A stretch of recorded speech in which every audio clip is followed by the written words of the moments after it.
क्या आपको पता है कि कुछ पेमेंट्स पर जीएसटी के अंतर्गत भी टीडीएस काटना पड़ता है? और बहुत सारे लोगों को आज भी जीएसटी टीडीएस प्रॉपरली समझ नहीं आता कि कौन काटेगा, कितना कटेगा, कब कटेगा और जीएसटीआर 7 कैसे फाइल होगा। आज इस वीडियो में हम जीएसटी टीडीएस को बिल्कुल आसान भाषा में समझेंगे। सबसे पहले समझते हैं जीएसटी टीडीएस क्या होता है। जीएसटी टीडीएस का मतलब है कि आपके परचेज बिल का पेमेंट करते समय बिल की अमाउंट में से कुछ अमाउंट काट कर गवर्नमेंट को जमा करना। यानी अगर कोई स्पेसिफाइड पर्सन किसी सप्लायर को पेमेंट करता है तो उसे पेमेंट में से जीएसटी टीडीएस काटना रहता है। अब सबसे इंपॉर्टेंट चीज समझते हैं कि कौन जीएसटी टीडीएस डिडक्ट करता है। जीएसटी टीडीएस मेनली पहले government departments, government agencies, local authorities, PSU companies को ही करना होता था, लेकिन अब कुछ स्पेशल केसेस में नॉर्मल रजिस्टर्ड बिजनेसेस को भी जीएसटी टीडीएस डिडक्ट करना पड़ सकता है। 2024 के बाद स्क्रैप इंडस्ट्री में बड़ा बदलाव आया है। अब अगर कोई registered business metal scrap purchase करता है तो उसे भी जीएसटी टीडीएस डिडक्ट करना पड़ सकता है। समझते हैं कौन कौन सा स्क्रैप कवर्ड है।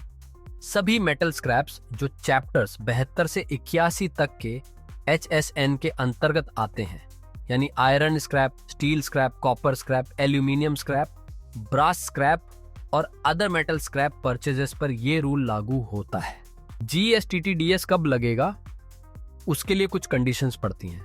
अगर बायर जीएसटी रजिस्टर्ड है, सेलर जीएसटी रजिस्टर्ड है और सप्लाई मेटल स्क्रैप की है तो बायर को जीएसटी टीडीएस डिडक्ट करना पड़ेगा। साथ ही एक जरूरी शर्त है कि बायर को टीडीएस डिडक्शन के लिए अलग जीएसटी रजिस्ट्रेशन करना पड़ेगा।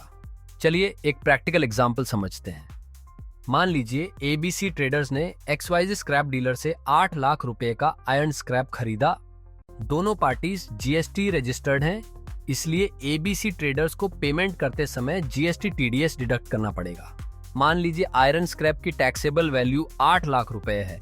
अगर जीएसटी 18% मान लें तो जीएसटी अमाउंट 1,44,000 रुपए होगा और टोटल इनवॉइस अमाउंट 9,44,000 रुपए होगा। अब जीएसटी टीडीएस डिडक्शन कैलकुलेशन करेंगे। टीडीएस रेट 2% है जो टैक्सेबल वैल्यू पर लागू होगा। अगर ये इंट्रा स्टेट सप्लाई है तो 1% सीजीएसटी 8,000 रुपए और 1% एसजीएसटी 8,000 रुपए, जो कुल 16,000 रुपए का होगा। और अगर इंटर स्टेट सप्लाई है तो 2% आईजीएसटी 16,000 रुपए का टीडीएस कटेगा। जीएसटी टीडीएस किस डेट पे काटना होता है, इसके लिए रूल समझिए। जब पेमेंट किया जाता है या बुक्स में अमाउंट क्रेडिट किया जाता है, इन दोनों में से जो पहले हो उस टाइम जीएसटी टीडीएस डिडक्ट करना पड़ता है। अगर अकाउंटिंग एंट्री हुई 2 मई को और पेमेंट की गई 4 जून को, तो यहाँ बुक्स में एंट्री पहले हुई, इसलिए जीएसटी टीडीएस 2 मई को डिडक्ट करना रहेगा। लेकिन अगर पेमेंट पहले हुई हो और अकाउंटिंग एंट्री बाद में हुई हो तो टीडीएस उसी पेमेंट के समय काटना पड़ेगा। यहाँ एक इंपॉर्टेंट एग्जेम्पशन याद रखिए। जीएसटी टीडीएस तभी लागू होगा जब कॉन्ट्रैक्ट वैल्यू यानी सप्लाई की टैक्सेबल वैल्यू 2,50,000 रुपए से ज्यादा हो।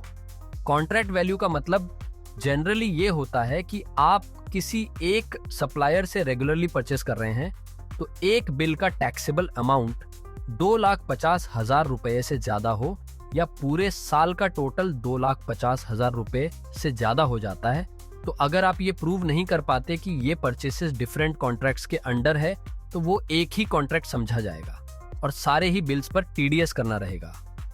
एक और बात ध्यान रखिए कि कॉन्ट्रैक्ट वैल्यू में जीएसटी की अमाउंट इंक्लूड नहीं होती, ओनली टैक्सेबल वैल्यू पर ही कैलकुलेट किया जाता है। जीएसटी टीडीएस डिडक्ट करने के बाद टीडीएस को अपने कैश लेजर में डिपॉजिट करके पे करना रहता है और जीएसटीआर 7 रिटर्न फाइल करके अपने सप्लायर के जीएसटी नंबर पर सबमिट करना पड़ता है। जीएसटी टीडीएस की ड्यू डेट होती है अगले महीने की 10 तारीख, यानी अगर मई महीने में जीएसटी टीडीएस डिडक्ट किया गया है तो टीडीएस को अगले महीने की 10 तारीख तक कैश लेजर में पे करके जीएसटीआर 7 फाइल करना पड़ेगा। रिटर्न फाइल करने के लिए कौन कौन सी डिटेल्स चाहिए? जीएसटीआर 7 फाइल करते समय मैनुअली ये डिटेल्स चाहिए होती हैं। सप्लायर का GST number, invoice date, taxable value, TDS amount, CGST, SGST, IGST amount. और याद रखिए कि टीडीएस की वह अमाउंट होगी जो टैक्सेबल वैल्यू से डिडक्ट होगी। जीएसटी की अमाउंट पर नहीं। अब सबसे इंपॉर्टेंट सवाल आता है, सप्लायर जीएसटी टीडीएस क्लेम कैसे करता है? यहां सबसे बड़ा कंफ्यूजन होता है। बहुत लोगों को लगता है कि जैसे ही डिडक्टर जीएसटीआर 7 फाइल करेगा वैसे ही सप्लायर को डायरेक्ट जीएसटी क्रेडिट मिल जाएगा, लेकिन ऐसा नहीं होता। एक्चुअल प्रोसेस क्या है? जब डिडक्टर जीएसटीआर 7 फाइल करता है तो सप्लायर के जीएसटी पोर्टल में TDS and TCS credit received menu में डिटेल्स दिखाई देने लगती हैं, लेकिन अमाउंट डायरेक्ट यूजेबल क्रेडिट नहीं बनता। सप्लायर को उस जीएसटी टीडीएस को एक्सेप्ट करना पड़ता है। क्लेम करने के बाद ही वह अमाउंट इलेक्ट्रॉनिक कैश लेजर में रिफ्लेक्ट होता है। जब अमाउंट कैश लेजर में आ जाता है तब सप्लायर अपने GST tax payment interest penalty भरने में उसका यूज कर सकता है। यदि जीएसटी नंबर गलत हो, इनवॉइस डिटेल्स गलत हों या अमाउंट में मिसमैच हो तो सप्लायर को टीडीएस क्लेम करने में प्रॉब्लम आ सकती है। इसीलिए रिटर्न फाइल करते समय डिटेल्स केयरफुली वेरीफाई करना बहुत जरूरी है। तो दोस्तों, आज हमने जीएसटी टीडीएस को पूरी प्रैक्टिकल डिटेल में समझा। अगर आप अकाउंटेंट हैं या जीएसटी का काम करते हैं तो ये टॉपिक प्रैक्टिकली समझना बहुत जरूरी है। आप अपना डाउट या कंफ्यूजन कमेंट में बता सकते हो, मैं इसका सॉल्यूशन देने की पूरी कोशिश करूंगा।